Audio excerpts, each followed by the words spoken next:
please tell me a little bit about yourself. I'm Tanvi Madan. I'm Director of the India Project at the Brookings Institution here in Washington, D.C., and a fellow in the foreign policy program there.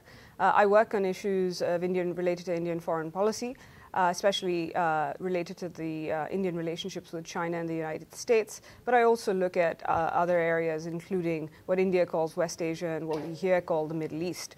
I've been fortunate enough to visit Israel on a project interchange trip, which had a number of other folks who worked on Indian policy issues, as well as some former senior Indian policymakers. It was very interesting through that trip to not just experience Israel, but also hear about Israeli perspectives of India. It was interesting to learn is how many Israelis had actually been to India and had very good experiences there.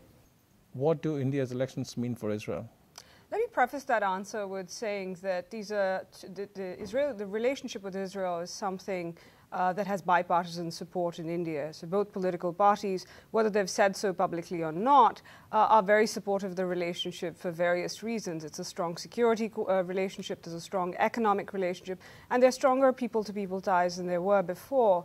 The elections themselves will bring change, though. And they'll bring change because this is a change in government after 10 years.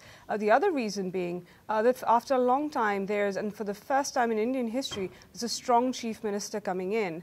Having said that, for Israel, what this means is that you will have a better economy to deal with India, at least that's the likelihood. So on the economic side, there might be greater opportunities for trade and investment. The free trade agreement that India and Israel are negotiating might go through over the next year or two.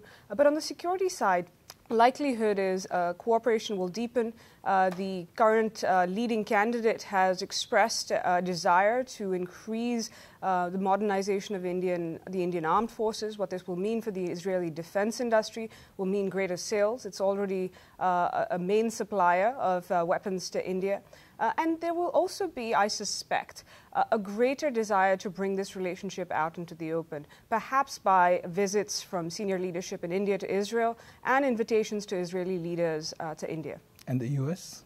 For the U.S. as well. This is another relationship, I would say, that there will be a fair amount of continuity. It's a structurally strong relationship. It's a very broad relationship. It's deep as well. It's a cliche, but it's true across security, economics, energy, education, healthcare. This is a relationship that is well established. Having said that, as with any new government, there's going to be a phase where the two sides will get to know each other again. There are some complications if Mr. Modi becomes Prime Minister, partly because of the lack of engagement with him over the years, especially on the part of the U.S., and how to actually establish a relationship with him.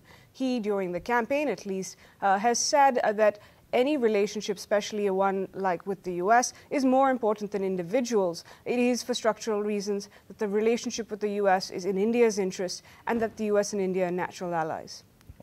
Thank you. Thank you.